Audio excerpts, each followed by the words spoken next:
Hi guys, तो कैसे हैं आप सब।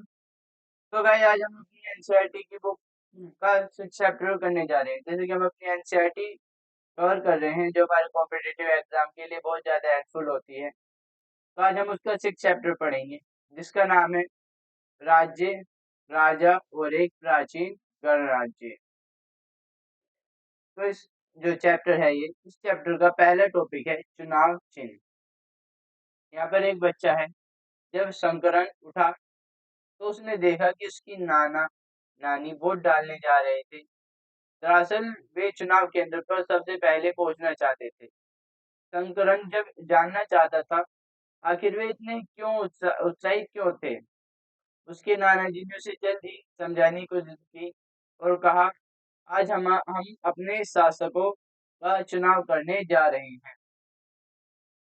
तो आगे चलते हैं, जो हमारा नेक्स्ट टॉपिक होगा, कुछ लोग शासक कैसे बनते हैं।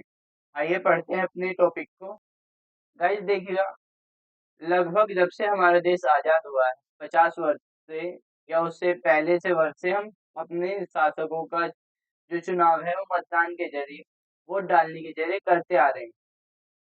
लेकिन बहुत साल पहले शासक कैसे बनते थे या शासक कौन हुआ करता था, उनके चुनाव कैसे करते थे, हम अध्याय 5 में भी पढ़ चुके हैं। जैसे कि हम पिछले चैप्टर में पढ़कर आ रहे हैं कि जो बहुत साल पहले, लगभग 3000 साल पहले जो हमारे शासक थे, जो राजा थे, जो जन यानी जो लोग हुआ करते थे उनके द्वारा ही चुने जाते थे। परंतु करीबन 3000 साल पहले जो हमारे राजा बनने की इस प्रक्रिया में कुछ परिवर्तन दिखाई दिए। जो 3000 साल पहले जो कुछ परिवर्तन जो हमारे राजा बनने की जो प्रक्रिया में या शासक बनने की जो प्रक्रिया में कुछ परिवर्तन आने लगे। तो ये कुछ परिवर्तन क्या थे? जैसे कि कुछ लोग बड़े-बड़े यागों का जो यज्ञ हुआ करते हैं, उनका आयोजन करवाते थे और आयोजित कर राजे के रूप में प्रतिष्ठा होने लगी। मतलब वो आयोजन कर कर, बड़े काम कर कर जो अमीर लोग हुआ करते थे, वो राजे के रूप में प्रतिष्ठित होने लगे। कहीं आगे चलते हैं। देखिए, आपने अश्वमेध यज्ञ के बारे में सुना हो। अश्वमेध अश्वमेध यज्ञ एक ऐसा आयोजन होता था इसमें घोड़े को राजा के लोगों की देखरेख में स्वतंत्र छोड़ दिया, मतलब उसे खुला छोड़ दिया जाता था घूमने के लिए, घूमने आदि के लिए घोड़े को स्वतंत्र रूप से, मतलब खुले आजाद रूप से उसे छोड़ दिया जाता था। और ये घोड़ा जब दूसरे राजा रोकते थे, जो ये दूसरे राजाओं की सीमाओं को पार करते हुए जाता था, अगर इस घोड़े को कोई दूसरा राजा ने रोका तो उसे जो अश्वमेध यज्ञ किया है जिस राजा ने, उससे लड़ाई लड़नी पड़ती थी, उससे युद्ध करना पड़ता था। अगर वो घोड़े को बिना छेड़े या बिना पकड़े ऐसे ही जाने देते थे, तो इसका मतलब यह होता था कि जो अश्वमेध यज्ञ को करने वाला राजा है उनसे ज्यादा शक्तिशाली है। मतलब जिस राजा ने अश्वमेध यज्ञ किया है, जिसने यज्ञ किया है, वो ज्यादा शक्तिशाली है जिन्होंने घोड़े को जाने दिया उनसे। और इसके बाद जो राजा उस घोड़े को जाने देते थे, उस उन राजाओं को यज्ञ में जो निमंत्रण दिया जाता था, उन्हें बुलाया जाता था। और इसी यज्ञ में जो हमारे विशिष्ट पुरोहित, जिन्हें हम ब्राह्मण भी कहते हैं, उनके द्वारा इसे पूरा किया जाता था।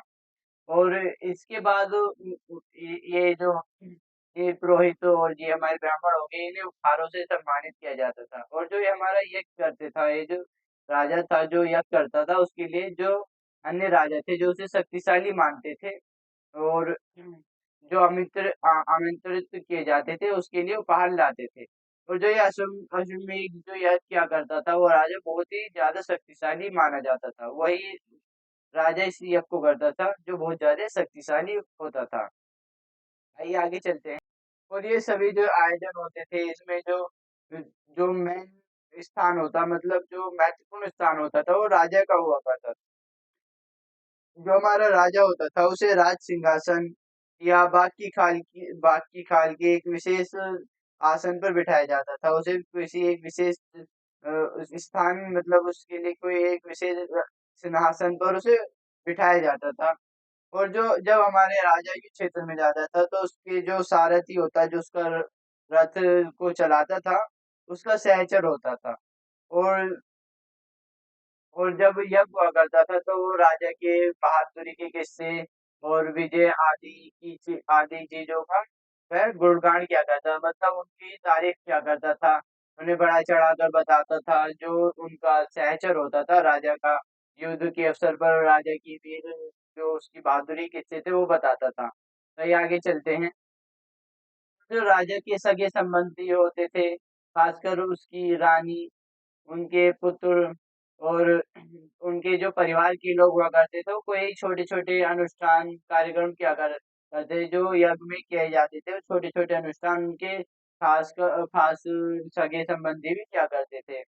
और जो अलग जो राजा आया करते थे, जिन्हें आमंत्रित किया जाता था अश्वमेध यज्ञ में, वो सिर्फ इस यज्ञ को बैठकर उसकी पूरी प्रक्रिया को देखते थे। उनका उसमें कोई भी रोल नहीं होता था। और जो राजा की जो ब्राह्मण होते थे, वो राजा के ऊपर पवित्र जल का छिड़काव के साथ बहुत सारे अनुष्ठान करते थे। और विश्व अथवा वैश्य जो जन और वैश्य जैसे लोग होते हैं, वो बाहर लाते थे, जिन्हें पुरोहित शूद्र जो ब्राह्मण होते हैं, उन्हें शूद्र मानते थे। उन्हें कई अनुष्ठानों में शामिल भी नहीं किया जाता था। कहीं आगे चलते हैं। तो गाइस हमारा नेक्स्ट टॉपिक होगा वर्ण। तो आइए पढ़ते हैं अपने टॉपिक को। ये जो हमारा समय चल रहा था, इसी समय जब अश्वमेध याग हो रहे थे और ये हमारे राजा जो थे वो अनुष्ठान कर रहे थे, इसी समय जो खासकर जो हमारे गंगा और यमुना का क्षेत्र है, इसमें कई ग्रंथों की रचे गए, मतलब उनकी रचना की गई। और ये जो ग्रंथ थे, ये ऋग्वेद के बाद के रचे थे, मतलब ये ऋग्वेद के बाद रचना होने के कारण ये उत्तर वैदिक ग्रंथ कहे जाते थे। कौन से क्या कहे जाते हैं? उत्तर वैदिक ग्रंथ कहे जाते थे। क्यों? क्योंकि ये ऋग्वेद के बाद रचे गए थे।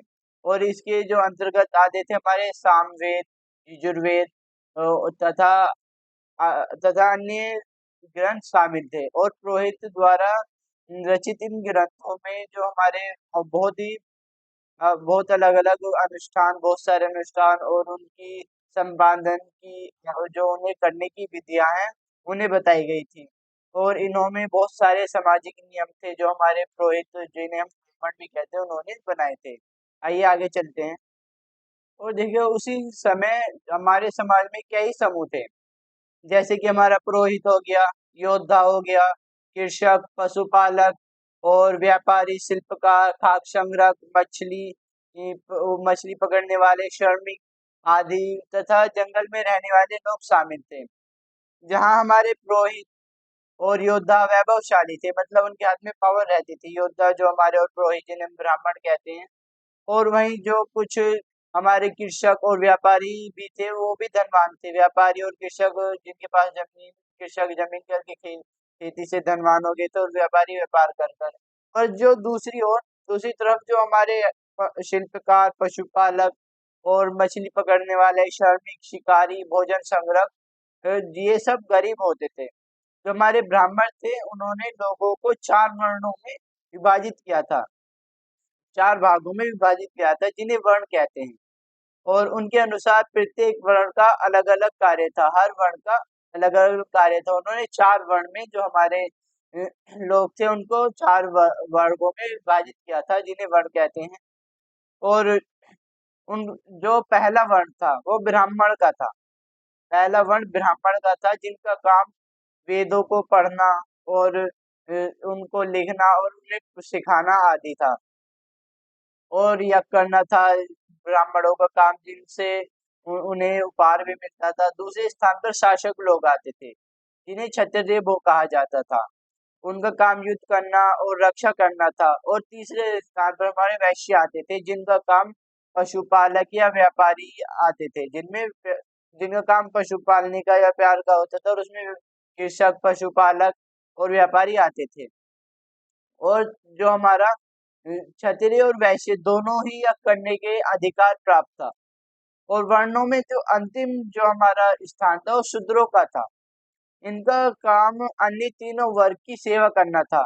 इन सभी वर्ग की जो ये तीनों वर्ग थे, ब्राह्मण हो गया एक तो हमारा, और हमारा क्षत्रिय शासक वर्ग हो गया, और हमारा वैश्य वर्ग हो गया। इन सभी की जो सेवा करता था, वो शूद्र वर्ग इन सब की सेवा करने का काम शूद्र वर्ग का था। और ये जो शूद्र हुआ करते थे, ये किसी भी अन्य जो अनुष्ठान हुआ करते थे यज्ञ से संबंधित, उसमें उसमें भाग लेने का या अनुष्ठान करने का इन्हें अधिकार नहीं होता था। और जो हमारी औरतों को भी शूद्रों के समान माना जाता था, और महिला तथा शूद्र को वैदिक अध्ययन की जो वो था अधिकार नहीं था। और जो हमारे पुरोहित हो गए ब्राह्मण, उन पुरोहितों के अनुसार सभी वर्णों का जो निर्धारण है वो जन्म के आधार पर होता था। जैसे कि जो ब्राह्मण के घर में जो होगा, जो ब्राह्मण के मात होगा वो उसकी जैसे कि माता पिता ब्राह्मण होंगे तो उनकी संतान भी ब्राह्मण ही होगी। और जैसे कि माता पिता शूद्र होंगे तो संतान भी शूद्र होगी। और जैसे कि माता पिता क्षत्रिय होंगे तो वो जो संतान होगी वो भी क्षत्रिय होगी। बाद में कुछ लोगों को अछूत माना गया। जो अछूत वर्ग में कुछ शिल्पकार आते थे, शिकारी, भोजन संग्रह शामिल थे, और साथ ही इनमें वो लोग भी आते थे जो शवों को दफनाने जलाने का काम करते थे। इन लोगों के संपर्क में आना अपवित्र था, मतलब ये शुद्ध हुआ करते थे। कई लोगों ने ब्राह्मण द्वारा बनाई हुई जो ये ब्राह्मणों ने नीति बनाई थी इन्हें स्वीकार नहीं किया, कितनों ने विरोध किया। और कुछ राजा स्वयं को जो राजा हुआ करते थे वो खुद को पुरोहितों जो ब्राह्मण होते थे उनसे श्रेष्ठ मानते थे। और कुछ लोग जन्म के आधार पर वर्ण वर्ग का विभाजन निर्धारण सही नहीं समझते थे। और इसलिए इसके अतिरिक्त कुछ लोग जो थे वो विवाह के आधार पर लोगों के बीच भेदभाव को उचित नहीं मानते थे। जबकि कुछ लोग चाहते थे कि अनुष्ठान करने का अधिकार सबको हो। कई लोगों ने छूत की आलोचना की। इस उपमहाद्वीप के जो पूर्व उत्तर क्षेत्र है, जैसे कि कई इलाके में सामाजिक और आर्थिक असमानता बहुत कम है, वहीं जो हमारे पुरोहित है उनका प्रभाव भी बहुत सीमित था। आइए तो आगे चलते हैं। जो हमारा टॉपिक है वो जनपद है। तो आइए पढ़ते हैं अपने टॉपिक को। देखिए, जो हमारे राजा थे वो अश्वमेध याग जैसे महायज्ञ करने लगे थे। अब जो ये महायज्ञ जो करते थे वो अब करने वाले राजा बहुत शक्तिशाली हो गए थे। तो राजा अब जन के राजा ना होकर जनपदों के राजा माने जाने लगे थे।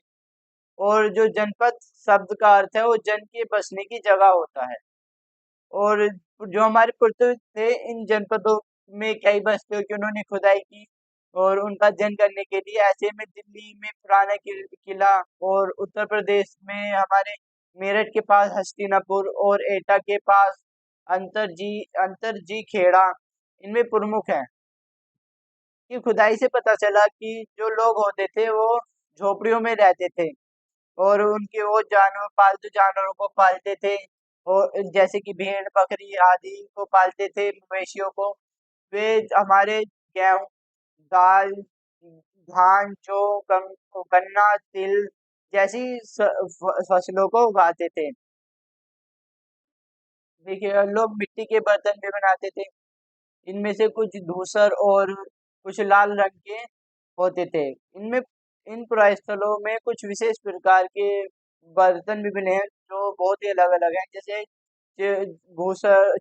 भूसर पात्र, जो ऐसे भूसर पात्र जिन पर चित्र किया गया था के रूप में जाने जाते थे। जैसे कि इनके नाम से स्पष्ट था कि ये बर्तन चित्रकारी की गई है।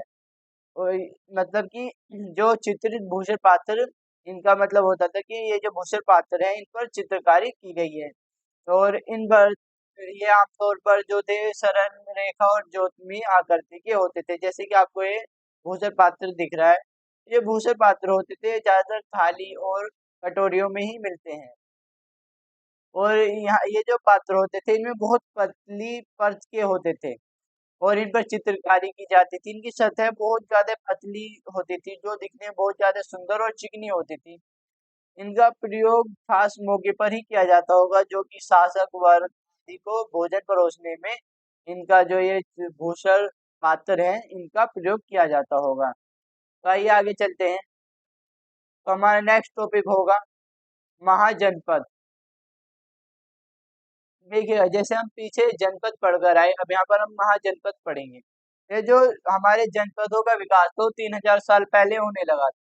और 500 साल बाद, जो करीब 2500 साल पहले, कुछ जनपद जो थे कुछ जो जनपद थे वो बहुत ज्यादा महत्वपूर्ण होने लगे थे।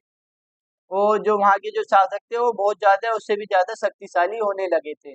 तो इन्हें महाजनपद कहा जाने लगा, जैसे कि हम इस मैप में भी देखेंगे बहुत सारे महाजनपद हैं। और जो ये महाजनपद होते थे इनमें बहुत सारे जो महाजनपद होते थे इनकी राजधानी होती थी। और इनके जो राजधानी होती थी इनकी किलाबंदी भी की जाती थी।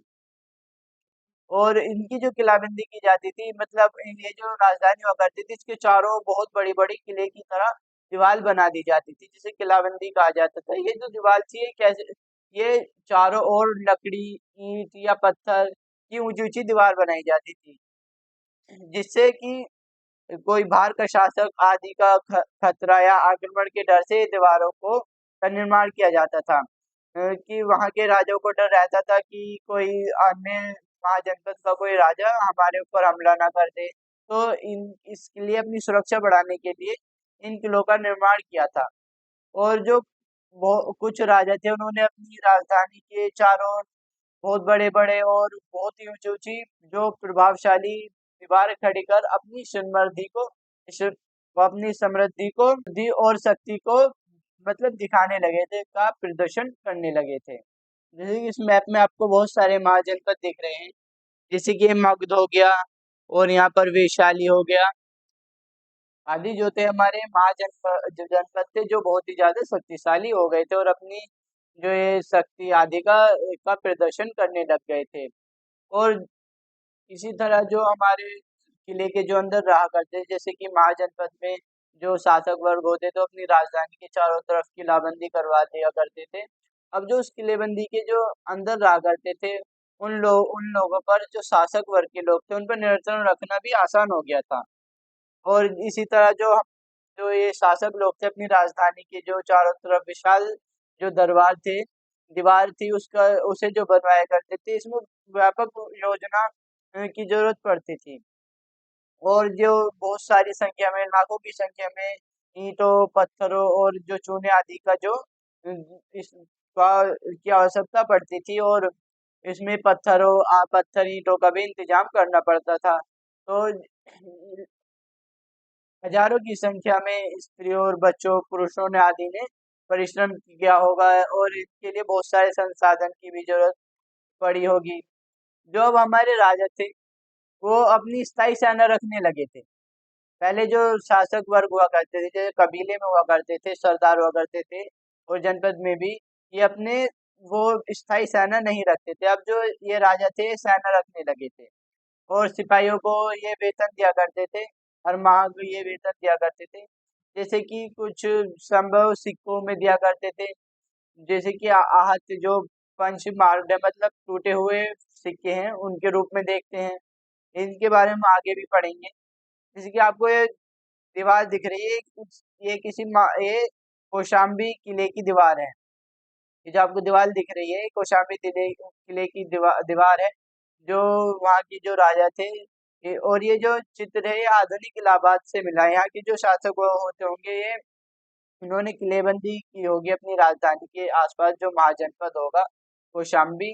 और ये इलाहाबाद के पास जो ये दीवार मिली है इसमें लगभग इसका जो निर्माण है वो 2500 साल पहले किया गया था। भाई हम आगे चलते हैं तो हमारा नेक्स्ट टॉपिक होगा कर। तो जो महाजनपद के राजा थे वो बहुत ही बड़े-बड़े किले बनवाते थे। विशाल किले और अपनी राजधानी के आसपास जो किलेबंदी थी उसे करवाते थे। और बहुत बड़ी-बड़ी सेना रखते थे। उन्होंने स्थायी सेना भी रखनी शुरू कर दी थी। इसलिए जो राजा हुआ करते तो प्रचुर साधनों पर की आवश्यकता होने लगी थी। उन्हें पैसे आदि की आवश्यकता पड़ने लगी थी। जो हमारे राजा थे वो जो लड़ाई आदि में लूट लेते थे वो जो धन था वो इतना काफ़ी नहीं होता था और उन्हें स्थायी सेना भी रखनी पड़ती थी। तो उन्हें कर्मचारियों की भी आवश्यकता होती थी सब चीज़ के लिए जो हमारा ये बड़ी सेना रखनी होती थी, हर सैनिक को कितना वेतन देना है और जो ये किले की दीवार जो थी उसके लिए भी इसके लिए भी कम कर्मचारियों की आवश्यकता पड़ती थी और उन कर्मचारियों को भी वेतन देना पड़ता था। तो अब जो हमारे महाजनपदों के जो राजा थे, ये जो लोगों के द्वारा लाए गए उपहारों पर निर्भर थे। अब ये जो राजा निर्भर कैसे थे, जब अश्वमेध यज्ञ होता था, जो वैश्य और विष्णु जो जन होते थे, वो उपहार लाते थे और राजा को देते थे। अब राजा इन पर निर्भर नहीं रहते थे। अब राजा ने नियमित रूप से कर वसूलना शुरू कर दिया था, मतलब टैक्स लेने लग गए थे। अब ये जो उपहार थे इन पर निर्भर नहीं रहते थे, जो हमारे शासक वर्ग थे वो अब कर वसूलने लग गए थे। जैसे कि फसलों पर लगाया गया था कर, जो सबसे महत्वपूर्ण था, क्योंकि बहुत सारे जो लोग थे वो कृषक ही थे। और जो उपज का जो एक एक जो भाग होता था उपज का, वो छठा भाग का हिस्सा कर के रूप में देना पड़ता था। जैसे फसल उगाई गई और इसका जो छठा भाग होगा वो कर के रूप में देना होगा। ये वाला भाग कर के रूप में वो देना पड़ता था। राजा जो हमारे शासक होते थे उन्हें ये कर के रूप में देना पड़ता था, टैक्स के रूप में देना पड़ता था। और कारीगरों के ऊपर भी कर लगाया गया था, जो प्राय श्रम के रूप में चुकाया जाता था। जैसे कि बुनकर और हमारे सुनार राजा के लिए एक महीने में एक दिन काम करना पड़ता था। और शिल्पकार ये जो हो गए, इन सबको श्रम के उसमें वो टैक्स लगाते हैं। जैसे कि अब किलाबंदी हो रही है, इसके लिए श्रमिकों को भी वेतन देना पड़ता होगा, जो हमारे राजा होते होंगे। इसलिए वो श्रमिक आदि जो ये कई कामगार इनकी टैक्स लगाते थे, तो टैक्स के रूप में वो एक दिन काम किया करते थे मुफ्त में राजा के यहाँ। तो आइए आगे देखते हैं। और जो हमारे पशुपालक होते थे, उन्हें जो जानवर से उत्पादन होता था या जानवर के रूप में या दूध से उत्पादन होता था, उसके रूप में राजा को टैक्स देना पड़ता था। और हमारे व्यापारी को जैसे वो सामान खरीदते बेचते थे, उस पर भी टैक्स देना पड़ता था। जैसे हमारे शिकारी और खाक संग्राहक हो गए, इन सबको जंगल से जो प्राप्त वस्तु थी वो देनी होती थी। तो आइए हम अपने नेक्स्ट क्वेश्चन पर टॉपिक पर चलते हैं, कृषि में परिवर्तन। आइए तो पढ़ते हैं अपने टॉपिक को। देखिए, जैसे कि समय बदल रहा था, तो इसी युग में जो हमारे महाजनपदों का जो युग था, इसमें कृषि के जो क्षेत्र थे उसमें तो बहुत बड़े परिवर्तन आए। जो हमारा पहला परिवर्तन था वो था कि जो हल हुआ करता था उसमें लकड़ी के फाशे लगे होते थे। देखिए, हल हुआ करता था और इसमें जोतने के लिए यहाँ पर लकड़ी के फाशे लगे होते थे। जो नुकीला भाग होता था वो लकड़ी का हुआ करता था। अब इसमें जो नुकीला भाग था वो लोहे का कर दिया गया था। लोहे का कर दिया गया था, इससे जो हमारी जो कठोर भूमि थी वो आसानी से खुदने लगी थी। जो लकड़ी के जो फांसे होते हैं उसकी तुलना में जो लोहे के फांसे जो थे, उनकी उनसे आसानी से जोता जाने लगा था। इसलिए जो हमारी जो कठोर भूमि थी उस पर भी फसल उपजाने लगी थी, इसलिए फसल की उपज बढ़ने लगी थी। और दूसरी तरफ जो हमारा दूसरा जो परिवर्तन आया था वो यह था कि जो हमारे इस काल के जो लोग थे, उन्होंने धान को उपजाने के बजाय, जो धान हुआ था उसे उपजाने के बजाय धान के पौधे तैयार करना शुरू कर दिया था। वो जो थे वो धान को बो देते, मतलब उन्होंने भूमि में धान को बो दिया और उसके ऊपर पानी डाल दिया। इससे जो धान के जो पौधे थे वो बहुत ही ज्यादा संख्या में जीवित रहने लगे, मतलब जो पौधे थे वो बहुत ज्यादा होने लगे। और ये काम करने में बहुत ज्यादा परिश्रम करना पड़ता था, बहुत ही ज्यादा कमर तोड़ परिश्रम करना पड़ता था। और ये जो काम थे ये सभी काम दासी जो गुलाम होते थे, जो युद्ध में बंदी बनाकर लाए जाते थे, ये करते थे। और भूमिहीन जो जिनके पास भूमि नहीं होती थी, वो किसान या खेतीहार मजदूर जो होते हैं वो क्या करते थे। तो आइए आगे चलते हैं। तो हमारा नेक्स्ट टॉपिक होगा सूक्ष्म निरीक्षण। तो जो हम इसमें सूक्ष्म निरीक्षण करेंगे उसमें सबसे पहले करेंगे मगध। तो आइए मगध के बारे में पढ़ते हैं। जो हमारा मगध था, इसके जो शासक थे, जो मगध राज्य जो वो की थी इन्होंने संस्था, मतलब इसका जो इनके संस्थापक थे वो राजा थे बिंदुसार ने मगध राज्य की, जो मगध साम्राज्य था उसकी स्थापना की थी। और जो लगभग 200 साल के भीतर ही मगध जो था वो सबसे महत्वपूर्ण जनपद बन गया था।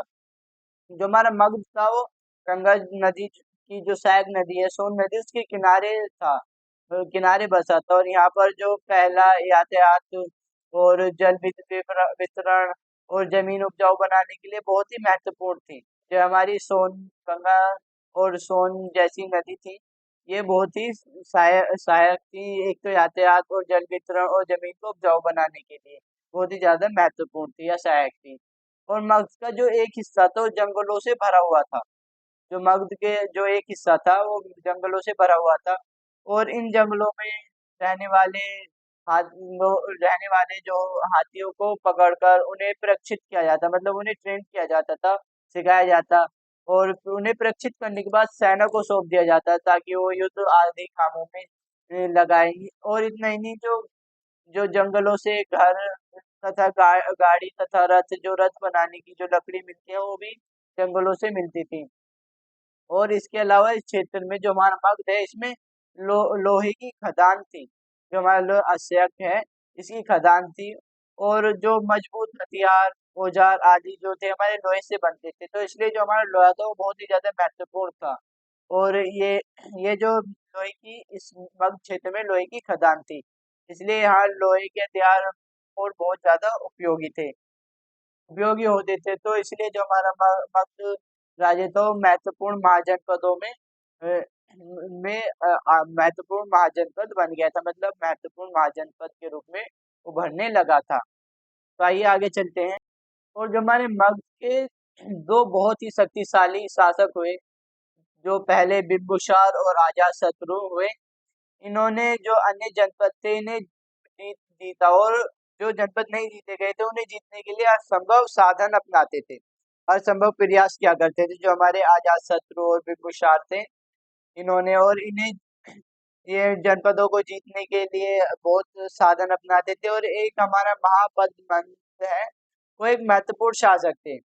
उन्होंने अपने नियंत्रण का क्षेत्र जो था वो जो हमारा उपमहाद्वीप है दक्षिण एशिया, इसके उत्तर पश्चिम मतलब सिंधु नदी के भाग तक फैला लिया था। और जो हमारा बिहार है उसमें राजगीर, जो आज का आधुनिक राजगीर है, वो कई साल तक हमारा जो मगध है उसकी राजधानी बनी रही थी। और जो मगध की फिर बाद में जो मगध की जो राजधानी थी वो पाटलिपुत्र थी, जो आज पटना कहते हैं, जिसे वो पहले मगध की जो राजधानी थी वो पाटलिपुत्र थी। ये 2300 साल पहले मैसेडोनिया का एक राजा था सिकंदर, जिसके बारे में आपने सुना होगा। जो सिकंदर था वो विश्व विजय के अभियान पर निकला था, वो विश्व विजय करना चाहता था। और वो पूरी तरह सफल न होने पर भी वह मिस्र और पश्चिम एशिया के कुछ भागों को जीतते हुए वह भारतीय उपमहाद्वीप की जो व्यास नदी है, जो सिंधु नदी की सहायक नदी व्यास नदी है, उसके किनारे तक पहुंच गया था। तो जब ये हमारा सिकंदर था ये मगध की ओर कूच करना चाहता था, तो उसके सिपाहियों ने व्यास नदी को पार करने से इनकार कर दिया। जो इसके सिपाही तो इस बात से भयभीत थे कि जो भारत के जो शासक हैं उनके पास पैदल और रथ और हाथियों की बहुत बड़ी सेना है। जो इनके जो सैनिक थे सिकंदर के, उन्होंने व्यास नदी को पार करने से मना कर दिया था, क्योंकि वो जानते थे कि जो भारतीय हैं उनके पास बहुत ही भारी संख्या में पैदल रथ और हाथियों की बड़ी संख्या है, इसलिए उनके जो सिपाही थे वो भयभीत हो गए थे। आइए आगे चलते हैं। देखिए, जो हम सूक्ष्म निरीक्षण कर रहे हैं, अब दूसरा जो सूक्ष्म निरीक्षण करेंगे वो हम वज्जी का करेंगे। तो आइए करते हैं। जैसे कि हम पहले पढ़कर आ रहे हैं, इसके बारे में पढ़कर आ रहे हैं कि एक वो बहुत शक्तिशाली राज्य बन गया था। और जो ये जो मुल्क था इसके जो पास में ही वज्जी राज्य था। और जो वज्जी राज्य था इसकी जो राजधानी थी, इसकी कैपिटल थी वो वैशाली थी, जो बिहार है थी। और यहाँ पर एक वो अलग ही किस्म की शासन व्यवस्था थी, जिसे गण या संघ कहते हैं। देखो, गण गण शब्द का प्रयोग उसके लिए होता है जैसे कई सदस्य वालों या समूह के लिए किया जाता है। और संघ का जो प्रयोग होता है वह संगठन या सभा के लिए होता है। जो गण या संघ में कई शासक होते थे। देखिए, जो हमारे गण या संघ में एक से ज्यादा शासक हुआ करते थे। जैसे कि कुछ लोगों का जो समूह होता था वो जो हमारा राज्य हो गया उस पर शासन करता था या राज्य को चलाता था। और इसमें जो व्यक्ति होता था वो प्रत्येक व्यक्ति शासक या राजा कहलाता था। और ये सभी जो थे, ये सभी राजा जो थे, जो संघ या गण में हुआ करते थे, ये किसी भी अनुष्ठान को एक साथ ही पूरा करते थे। और ये बैठक आदि सभाओं में बैठकर अपनी चर्चा किया करते थे, बहस किया करते थे, वाद विवाद के जरिए तय किया करते थे कि शासन कैसे किया जाए, किस तरह करना है और क्या करना है। और शत्रु के आक्रमण से निपटने के लिए इन सभाओं में हिस्सा लेते थे, वे मिलकर ही चर्चा करते थे। और जो स्त्री दास कामकार इन सभाओं में हिस्सा नहीं लिया करते थे। जो स्त्री और दास आदि हो गए और कामगार मजदूर आदि, इन जो ये जो सभा हुआ करती थी संघ या गण की, कि आगे क्या करना है, शासन कैसे चलाना है, इन सब में ये जो कामगार और हमारे दासी आदि इन सभाओं में हिस्सा नहीं लिया करते थे। तो ये आगे चलते हैं। ठीक है, जो हमारे भगवान गौतम बुद्ध या महावीर हो गए, ये दोनों ही गण या संघ से संबंधित थे। और जो बहुत साहित्य के में संघ का जो जीवन है वो बहुत ही अच्छी तरीके से वर्णित है। जैसे कि हम उसे 7 चैप्टर में पढ़ेंगे, आगे वाले चैप्टर में पढ़ेंगे। तो आइए आगे चलते हैं। देखिएगा, जो हमारा जो वज्जी वज्जी का जो संघ या गण समूह है, इसका जो इसे का जो पता लगाता है कि दीघ निकाय नामक एक प्रसिद्ध बौद्ध ग्रंथ से लगा था, जिसमें बुद्ध के कई व्याख्यान दिए गए हैं। और इसे करीब 2300 साल पहले लिखा गया था। तो आगे चलते हैं। आ- अजात शत्रु, जो अजात शत्रु और वज्जी संघ। तो आइए देखते हैं। देखिएगा, जो हमारे अजात शत्रु थे, जो मगध राज्य के शासक थे, वो उन्होंने वज्जी संघ जो था उस पर आक्रमण करना चाहते थे। और उन्होंने अपने जो वो मंत्री थे, उन्हें मंत्री वशिष्ठार को बुद्ध के पास सलाह लेने के लिए भेजा था कि उन्हें युद्ध करना चाहिए वज्जी संघ से या नहीं। तो बुद्ध ने उनसे पूछा कि क्या जो वज्जी है उसमें सभाएं नियमित रूप से होती हैं, तथा उन्हें सभी सदस्य उपस्थित होते हैं। जब उन्हें पता चला कि ऐसा होता है, तो उन्होंने कहा कि वह तब तक उन्नत रहेगा जब तक, ये देखते हैं, पहले जो पॉइंट है वो पूर्ण नियमित सभा करते रहेंगे। तब तक वो रहेगा जब तक वो पूर्ण नियमित सभाएं करते रहेंगे। और जो हमारा दूसरा पॉइंट दे रखा है वह है कि आपस में मिलजुल कर काम करते रहेंगे। और जो हमारा तीसरा पॉइंट दे रखा है, पारंपरिक नियमों का पालन करते रहेंगे और बड़ों का सम्मान और समर्थन और बातों पर ध्यान देते रहेंगे। और वज्जी महिलाओं के साथ जोर जबरदस्ती नहीं करेंगे और उन्हें बंधक नहीं बनाएंगे। तथा शहरों तथा गांवों में चैत्यों का रख रखाव करेंगे। विभिन्न मातृलंबी संतों का सम्मान करेंगे और उन्हें आने जाने से नहीं रोकेंगे। मतलब एक ही जो हमारे वजी जो संत थे, जो बौद्ध के पास गए थे, वस्त्रकार जो अजात शत्रु के मंदिर थे, और बौद्ध ने उनसे कहा कि वजी जब तक उन्नत रहेगा तब तक वो पूर्ण सभाएं करते रहेंगे, आपस में मिलजुल कर रहेंगे और पारंपरिक नियमों का पालन करते रहेंगे, बड़ों का सम्मान समर्थन और उनकी बातों पर ध्यान देंगे और वजी में महिलाओं को जोर जबरदस्ती नहीं करेंगे। मतलब जब तक वो रहेंगे, क्योंकि वजी जो था वो समसमा पर बहुत सारे राजा थे और उनमें बैठक आदि हुआ करती थी। तो इसलिए वजी के बारे में जो गौतम बुद्ध है उन्होंने निकाय जो नाम के ग्रंथ थे उसमें से ये वर्णन मिलता है जो वजी के बारे में उन्होंने बोला था। तो आइए आगे चलते हैं। ये कई शक्तिशाली राजा जो थे इन संघों को जीतना चाहते थे, जो वज्जी संघ था इसे जीतना चाहते थे। और इसके बावजूद भी उनका जो राज्य था अब से लगभग 1500 साल पहले तक चलता रहा। और उसके बाद जो गुप्त शासक थे उन्होंने गढ़ों संघ पर विजय प्राप्त कर ली और अपने राज्य में मिला लिया। इसके बारे में आगे पढ़ेंगे। ये जो वज्जी संघ था वो बहुत ही अच्छी तरीके से जो वहाँ के शासक थे उन्हें चलाए, क्योंकि वो बहुत सारे हुआ करते थे, एक दूसरे की राय जाना करते थे और एक दूसरे से वाद विवाद कर कि को क्या काम करना चाहिए, किस शत्रु से कैसे निपटना चाहिए, ये सब करके वो वो जो राजा हुआ करते थे वहाँ के आगे शासन क्या करते थे। तो इसी तरह जो हमारा वज्जी था वो बहुत सालों तक वजी संघ जो था वो चला, उसको 150 अब से लगभग 1500 डेढ़ डेढ़ 1500 साल पहले तक चलता रहा। और उसके बाद गुप्त शासकों ने उनके जो संघ था उस पर विजय प्राप्त कर ली थी।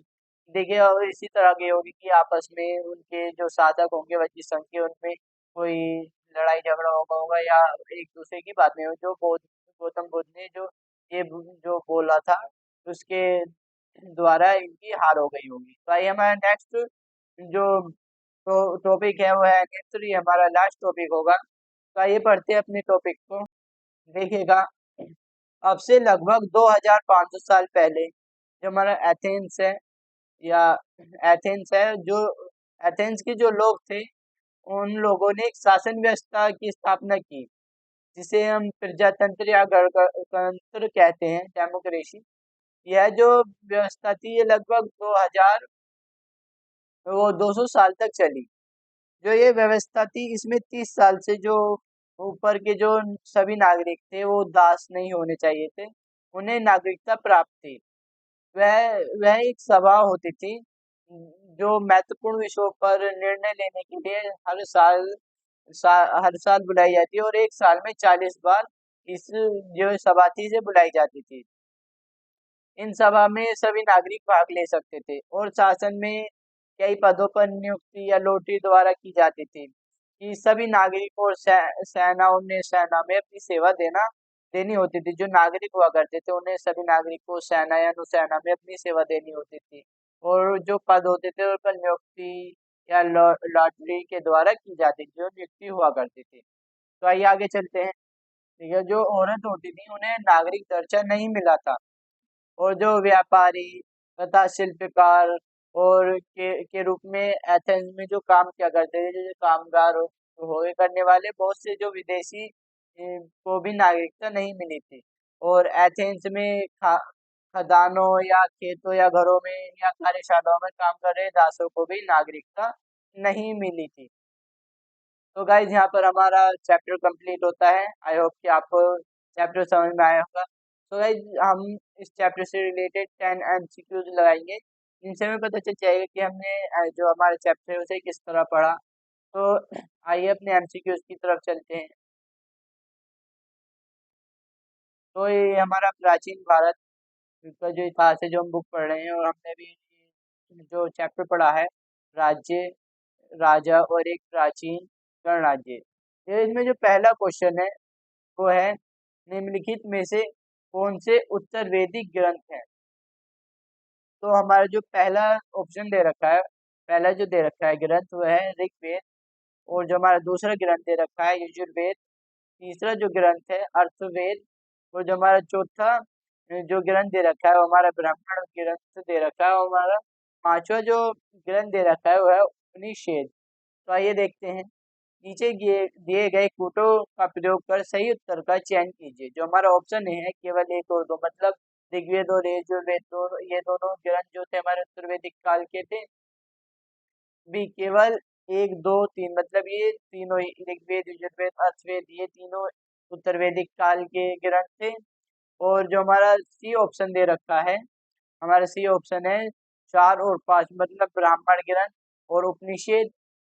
और हमारा बी जो दे रखा है केवल दो तीन चार और पांच, मतलब यजुर्वेद अर्थवेद ब्राह्मण वेद और उपनिषद।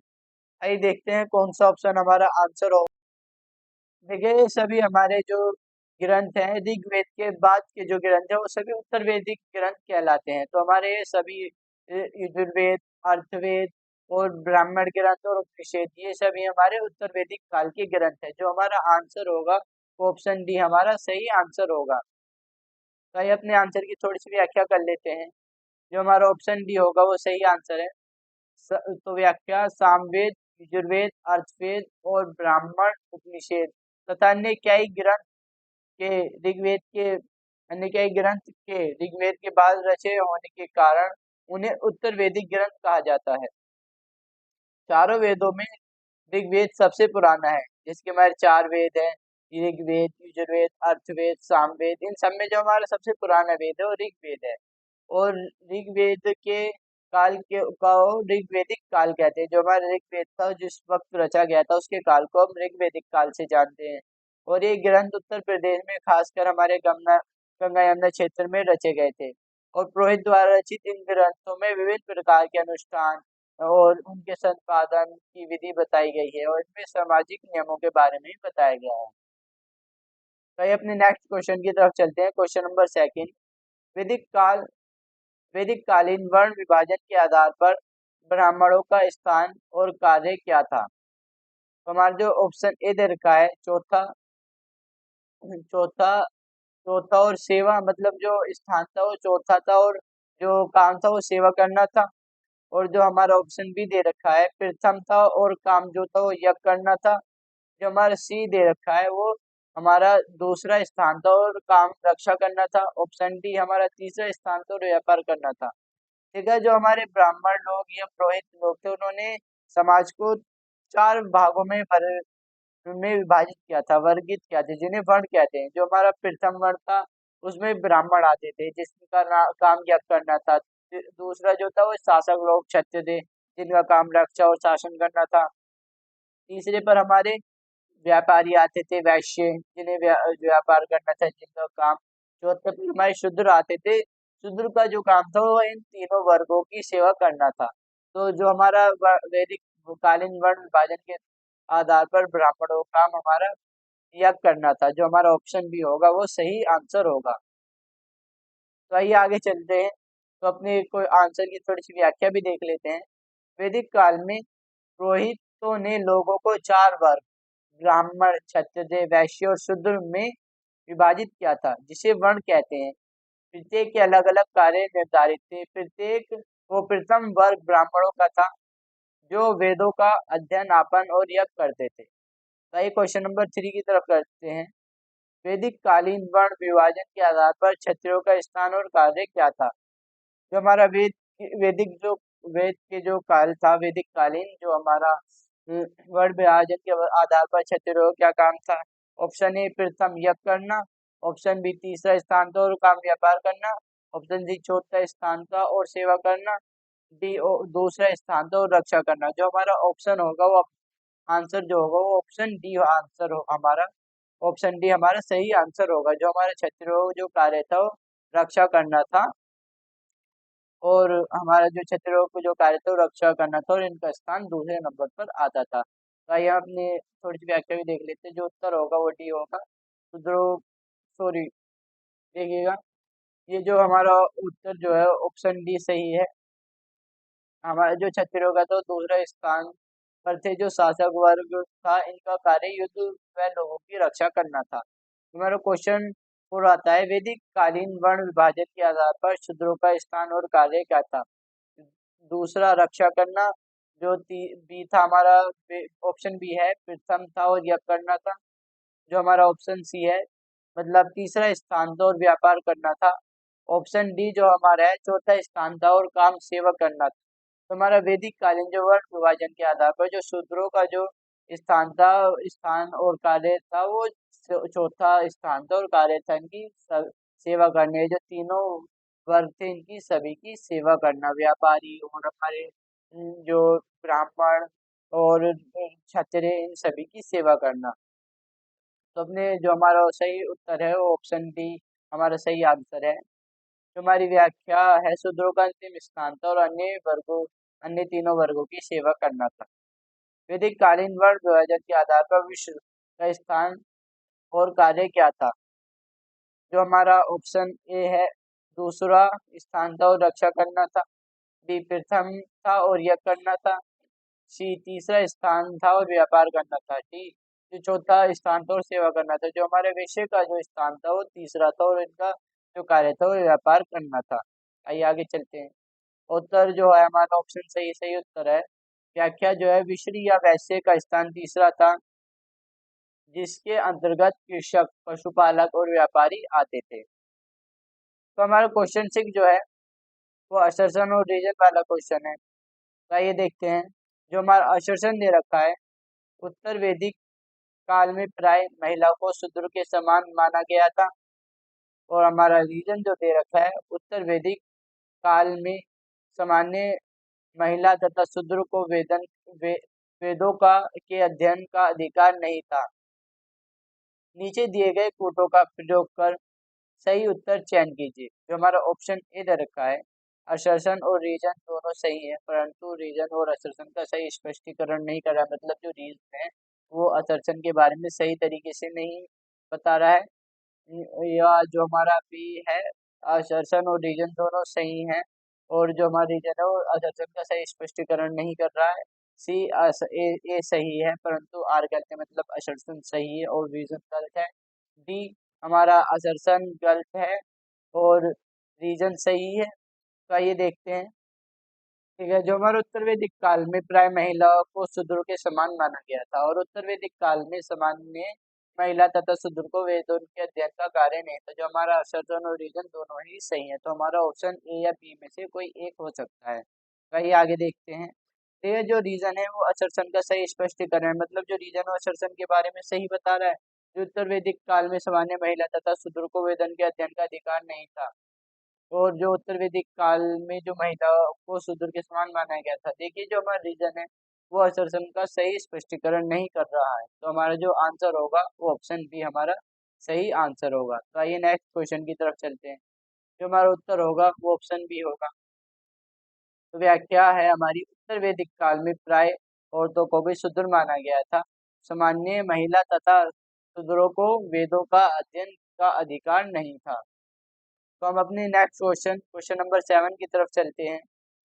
तो हमारा वैदिक काल के संदर्भ में निम्नलिखित कथनों पर विचार कीजिए। जो हमारा पहला कथन है, क्षत्रिय और वैश्य दोनों ही यज्ञ करने का अधिकार प्राप्त था। जो हमारा ऑप्शन जो हमारा दूसरा कथन है, शूद्रों को अछूत माना जाता था। और जो हमारा तीसरा कथन है, सभी वर्गों का निर्धारण जन्म के आधार पर होता था। आइए देखते हैं उपयुक्त में से कौन सा कथन सही नहीं है, मतलब कौन से कथन सही है। ऑप्शन ए जो है हमारा, केवल जो हमारा पहला कथन दे रखा है, क्षत्रिय और वैश्य दोनों ही यज्ञ करने का अधिकार प्राप्त था। और जो हमारा ऑप्शन बी है, केवल जिसमें दूसरा संदर्भ दे रखा है, शूद्रों को अछूत माना जाता था। और जो हमारा ऑप्शन सी है, केवल एक और तीन, मतलब क्षत्रिय और वैश्य दोनों ही यज्ञ करने का अधिकार प्राप्त था, और सभी वर्गों का निर्धारण जन्म के आधार पर होता था। और हमारा जो ऑप्शन बी है, दो और तीन, जिसमें शूद्रों को अछूत माना जाता था और सभी वर्गों का निर्धारण जन्म के आधार पर होता था। तो आइए देखते हैं कि कौन सा ऑप्शन हमारा आंसर होगा। ठीक है, जो हमारा आंसर होगा, जो हमारा क्षत्रिय और वैश्य दोनों ही को ही करने का अधिकार प्राप्त था। तो हमारा जो ऑप्शन कथन एक है वो सही है। और जो हमारा दूसरा कथन है कि शूद्रों को अछूत माना जाता था। देखिए जो छूत अछूत की जो अवधारणा थी हमारे वैदिक काल के बाद आई थी। तो जो हमारा वैदिक काल था उसमें शूद्रों को अछूत नहीं माना जाता था, तो ये हमारा कथन गलत है। और जो हमारा तीसरा जो कथन है, सभी वर्गों का निर्धारण जन्म के आधार पर होता था, तो ये भी हमारा कथन सही है। तो हमारा जो आंसर होगा वो ऑप्शन सी हमारा सही आंसर होगा। तो आइए आगे चलते हैं। उत्तर जो होगा वो हमारा ऑप्शन सी सही होगा। व्याख्या, वैदिक काल में क्षत्रिय और वैश्य दोनों ही यज्ञ करने का अधिकार था। अछूत की अवधारणा वैदिक काल के बाद आई थी, ना कि वैदिक काल में थी, वो वैदिक के काल के बाद आई थी। और उत्तर वैदिक काल तक शूद्रों को अछूत नहीं माना जाता था। बाद के काल में शिल्पकार, भोजन संग्रह तथा शवों को जलाने व दफनाने वाले लोगों को अछूत माना गया था। जो हमारे वैदिक काल के अंत तक, जो उत्तर वैदिक काल में सभी वर्गों को का निर्धारण जन्म के आधार पर ही होने लगा था। जैसे हम एग्जाम्पल के रूप में, जैसे ब्राह्मण के माता पिता हैं तो उनकी जो संतान होगी ब्राह्मण होगी, और क्षत्रिय जो माता पिता हैं उनकी जो संतान होगी वो भी क्षत्रिय ही होगी। तो आइए नेक्स्ट क्वेश्चन की तरफ चलते हैं। क्वेश्चन नंबर 8, वैदिक काल के संदर्भ में निम्नलिखित कथनों पर विचार कीजिए। जो हमारा पहला कथन है वो कथन एक, ब्राह्मण द्वारा बनाई गई वर्ण व्यवस्था सभी के द्वारा पूर्ण स्वीकार नहीं की गई। जो हमारा कथन दो है, उपमहाद्वीप के पूर्वोत्तर क्षेत्रों में पुरोहित का प्रभाव बहुत ही सीमित था। तो आइए आगे चलते हैं। उपयुक्त कथनों में से कौन सा कथन सही है। हमारा ऑप्शन ए है, कथन ही, मतलब ब्राह्मणों द्वारा बनाई गई वर्ण व्यवस्था सभी के द्वारा पूर्ण स्वीकार नहीं की गई थी। ऑप्शन बी, कथन दो, उपमहाद्वीप के पूर्वोत्तर क्षेत्र में पुरोहितों का प्रभाव बहुत ही सीमित था। जो हमारा ऑप्शन सी है, मतलब दोनों ही कथन सही है। ऑप्शन डी, ना तो कथन एक सही है और ना ही दो सही है। तो आइए देखते हैं कि कौन सा ऑप्शन हमारा आंसर होगा। यह जो हमारा आंसर होगा, वो आंसर जो होगा वो हमारा ऑप्शन ऑप्शन सी हमारा सही आंसर होगा। मतलब जो ब्राह्मणों द्वारा बनाई गई जो व्यवस्था थी, वर्ण वर्ण विभाजन की, वो सभी के द्वारा स्वीकार नहीं की गई थी। और ये जो हमारा उपमहाद्वीप के पूर्वोत्तर क्षेत्र में पुरोहितों का जो प्रभाव था वो बहुत सीमित था। तो जो हमारा उत्तर जो है वो ऑप्शन सी है। व्याख्या कर लेते अपने आंसर की। कई लोगों ने ब्राह्मण द्वारा बनाई गई इस वर्ण व्यवस्था को स्वीकार नहीं किया। कुछ राजा स्वयं को पुरोहितों से श्रेष्ठ मानते। कुछ लोग जन्म के आधार पर वर्ण निर्धारण सही नहीं मानते थे। इसके अतिरिक्त कुछ लोग व्यवहार के आधार पर लोगों के बीच भेदभाव उचित नहीं समझते थे। जब कुछ लोग चाहते थे कि अनुष्ठान संपन्न करने का अधिकार सबको हो, कई लोगों ने छुआछूत की आलोचना की। वहीं उपमहाद्वीप के पूर्वोत्तर क्षेत्र जैसे कई इलाकों में सामाजिक, आर्थिक व असमानता बहुत कम थी। यहाँ पुरोहितों का प्रभाव बहुत ही सीमित था। तो आइए अपने नेक्स्ट क्वेश्चन की तरफ चलते हैं। Question number 9। पुरातत्वविदों ने जनपद नामक इकाइयों की कई बस्तियों की खुदाई की। ये जनपद बस्तियां बस्ती या बस्तियां निम्नलिखित में से किस या किन स्थान या स्थानों पर स्थित हैं। तो हमारा जो पहला जो स्थान दे रखा है वो पुराना किला दिल्ली। जो हमारा दूसरा स्थान दे रखा है हस्तिनापुर मेरठ। तीसरा जो स्थान दे रखा है वो अंतरजीर खेड़ एटा। जो हमारे ऑप्शन दे रखे हैं कूट हमें बताने हैं कौन से कूट सही हैं। तो हमारा ऑप्शन दे रखा है ऑप्शन ए जो है हमारा केवल एक सही है। ऑप्शन बी जो हमारा दे रखा है वो एक और तीन सही है। ऑप्शन सी जो हमारा दे रखा है दो और तीन, मतलब हस्तिनापुर और मेरठ मेरठ और अंतरजीर खेड़। ऑप्शन डी जो हमारा दे रखा है कि ये सभी सही हैं। ठीक है, जो हमारे पुरातत्वविद हैं उन्होंने जनपद नामक जो इकाई की जो बस्तियों की खुदाई की थी, वहां पर जो जो जनपदीय बस्ती मिली थी वो हमारे पुराना किला और हस्तिनापुर मेरठ और अंतरन जी खेड़ा एटा में मिली थी। तो ये जो हमारे तीनों जो स्थान दे रखे हैं सही हैं। तो हमारा जो ऑप्शन आंसर होगा वो ऑप्शन डी हमारा सही आंसर होगा। तो आइए अपने आंसर की थोड़ी सी व्याख्या कर लेते हैं। उत्तर जो होगा हमारा ऑप्शन डी हमारा सही आंसर होगा। महायुद्ध करने वाले राजा आगे चलकर जन के राजा ना होकर जनपद के राजा माने जाने लगे। जनपद का शाब्दिक अर्थ जन के बसने की जगह होती थी और पुरातत्वविद ने इन जनपदों की कई बस्तियों की खुदाई की। दिल्ली में पुराने किला, उत्तर प्रदेश में मेरठ के पास हस्तिनापुर और एटा के पास अंतरजी खेड़े में इनमें प्रमुख है। जनपद के लोग गेहूं, धान, जौ, दाल, गन्ने, तिल तथा सरसों जैसी फसल उगाते थे। इन पुरा स्थलों में कुछ विशेष प्रकार के बर्तन मिले हैं जिन्हें चित्रित भूषण पात्र, जैसे कि हमने चैप्टर में इनकी इमेज भी देखी थी, के रूप में जाने जाते हैं। और यहाँ से कुछ बर्तन, यहाँ से प्राप्त कुछ जो बर्तन है जो धूसर और कुछ लाल रंग के बर्तन है, ये चित्र धूसर पात्रों की गई चित्रकारी आमतौर पर सरल रेखा और ज्योतिमय आकृति के रूप में की गई थी के रूप में है की गई थी या के रूप में है। तो यहाँ पर जो हमारे धूसर पात्र जो मिले हैं और ये जो हमारे कुछ लाल रंग के बर्तन जो मिले हैं इन पर चित्रकारी भी की गई थी। तो आइए अपने नेक्स्ट क्वेश्चन की तरफ चलते हैं। तो हमारा जो क्वेश्चन नंबर 10 है, गणों या संघों पर निम्नलिखित में से किस शासक ने विजय प्राप्त की थी। जो हमारे बच्ची संघ था उस पर किस जो शासक थे उन्होंने विजय प्राप्त की थी। ए मौर्य, बी गुप्त, सी कुषाण, डी सप्तवाहन। तो ये जो हमारे वज्जी संघ, ये जो वज्जीकर थे, इन पर जो हमारे गुप्त शासकों ने विजय प्राप्त की थी।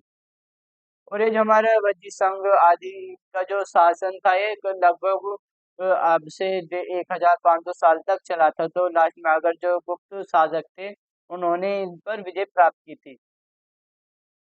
तो गाइस यहाँ पर हमारा चैप्टर कंप्लीट होता है।